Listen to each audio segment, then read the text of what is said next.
ऐसी विधि है जो गर्भ में पल रहे शिशु के गुणसूत्रीय असमानता या विकृतियों का पता लगाने के लिए उपयोग में लाया जाता है।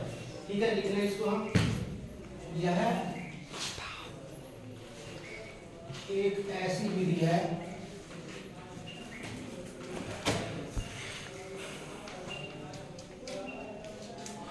जिसकी सहायता से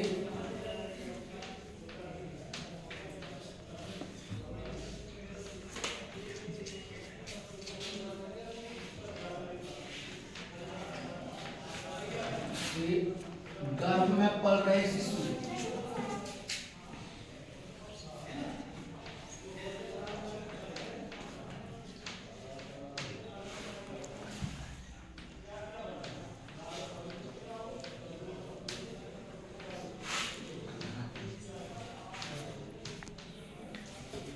गुणसूत्रीय समानता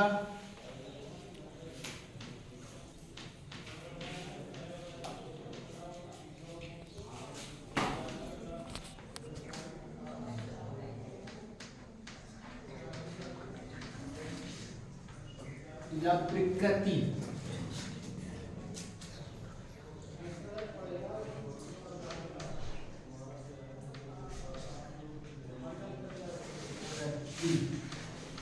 का पता लगाया जाता है।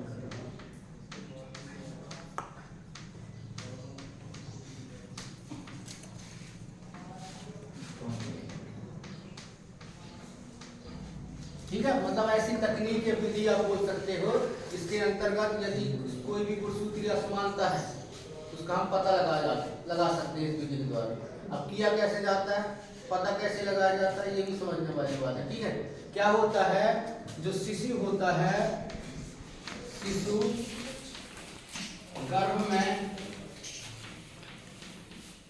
गर्भाशय में एक द्रव्य के द्वारा घिरा रहता है।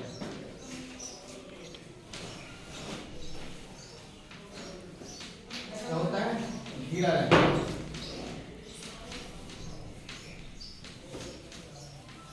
ठीक है, जिसको एमनियोटिक द्रव्य कहा जाता है। क्या कहा जाता है, एमनियोटिक द्रव्य, जिसे एमनियोटिक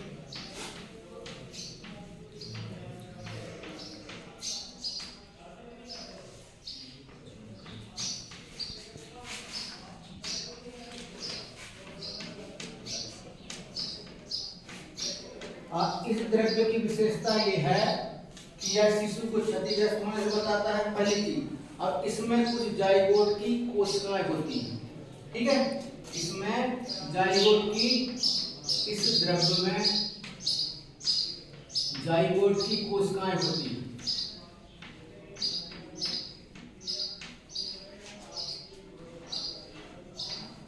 ठीक है,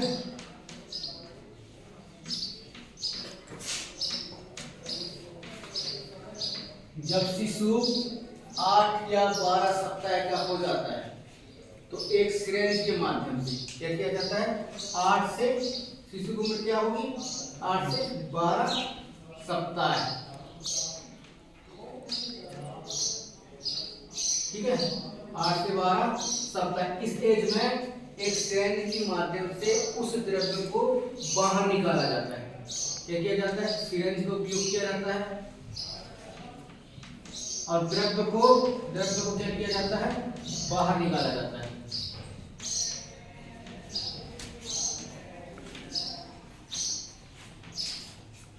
जाता है। ठीक है, अब इस द्रव्य को तो हमने बाहर निकाल लिया। अब इस द्रव्य का सूक्ष्मदर्शी के द्वारा क्या किया जाता है, दर्शी द्वारा अध्ययन किया जाता है। हाँ, एक चीज ध्यान में रखा जाता है, जब सिरेंज का उपयोग गर्भाशय पर ले जाते हैं तो ये ध्यान रखा जाता है कि शिशु को किसी प्रकार की क्षति न हो। ठीक है, अब सूक्ष्मदर्शी द्वारा इसका अध्ययन किए, यदि कोई विकृति उसमें समझ में आ रही है, यदि शिशु में कोई असमानता या विकृति है, क्या है, विकृति, विकृति का मतलब यह एक प्रकार का बीमारी का हो।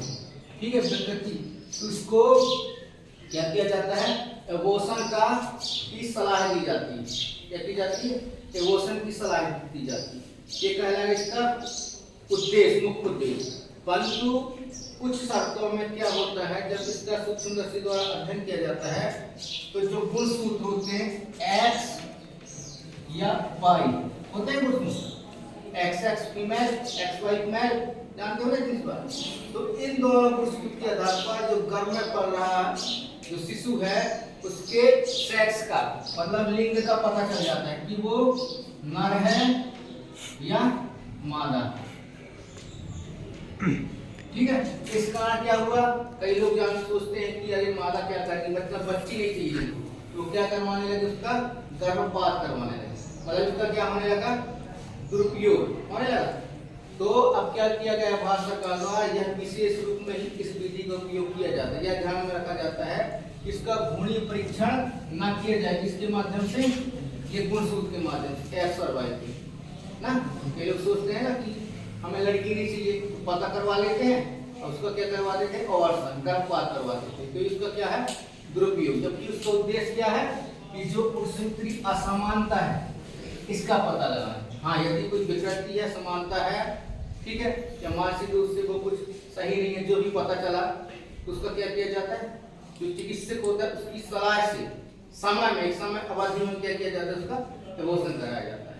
ठीक है, परंतु क्या होने लगा, गलत उपयोग, तो क्या कर दिया गया, उसमें विशेष परिस्थितियां रख दी गई, जब विशेष परिस्थिति में ही इस विधि का, जिसको आप एम्नियोसेंटेसिस कर रहे हैं, उसका प्रयोग किया जाएगा। ठीक है, अब दूसरा तीसरा टॉपिक जो है, जो आपके एग्जाम के स्तर से बहुत ही इंपॉर्टेंट है, शायद ये 1 नंबर देके जाएगा आपको पूछ लेकर, चाहे वो ऑब्जेक्टिव में दे दे या सही विकल्प या खालिस्तान जो भी है। एक होता है वैक्सोटॉमी और दूसरा ये गर्भनिरोधक तकनीक है, मतलब जनसंख्या नियंत्रण में बहुत ही सहायक होते हैं। ठीक है, पहला क्या है आपका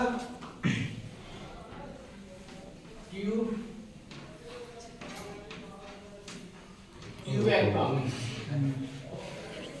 ठीक है, दूसरा आपका वैक्सोटॉमी।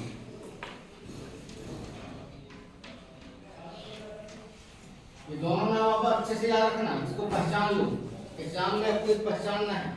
ठीक है, कि इसका मतलब क्या होता है, सही मायने में इसको दूसरा नाम अगर हम दें ट्यूबेक्टॉमी को, तो जो क्या कहते हैं, जो मादा होती है उसमें ये होता है।